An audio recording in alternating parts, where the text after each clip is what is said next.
நாம எந்த ஒரு விஷயம் செய்யறனாலும் அதுல ஒரு நம்பிக்கை இருக்கணும், பாசிட்டிவ் திங்கிங் இருக்கணும். அது நடக்குமா நடக்காதா அப்படிங்கிற எண்ணம் நமக்குள்ள தோணவே கூடாது. நடந்துருச்சு, அது எனக்கு நடக்க போகுது அப்படிங்கறத நம்ம மனசார கடவுள்கிட்ட வேண்டுனா அதுல கண்டிப்பா வெற்றி நிச்சயம். அது போலதான் எனக்கும் நான் வேண்டது சீக்கிரமா நிறைவேற போகுது அப்படிங்கிற ஒரு சந்தோஷத்துல நான் இன்னைக்கு பூஜை செய்ய ஆரம்பிச்சேன். இன்னைக்கு எப்பவும் போல பிரம்ம முகூர்த்த பூஜையை ஸ்டார்ட் பண்ணது கொஞ்சம் 2 நாள் நான் பூஜை பண்ண முடியல.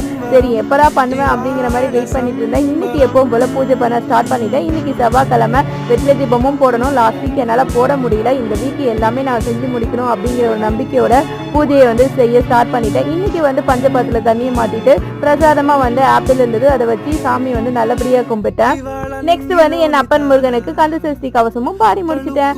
ஆறுமுகம் அருளிடும் அனுதினமும் ஏறுமுகம். ஓம் சரவண பவ. தொடர்ந்து என் வீடியோ வாட்ச் பண்ணுங்க. இப்ப பாக்குறவங்க என் வீடியோ சப்ஸ்கிரைப் பண்ணிக்கோங்க. நெக்ஸ்ட் வீடியோ பார்க்கலாம். பை பை மை டியர் சலா குட்டீஸ். பை.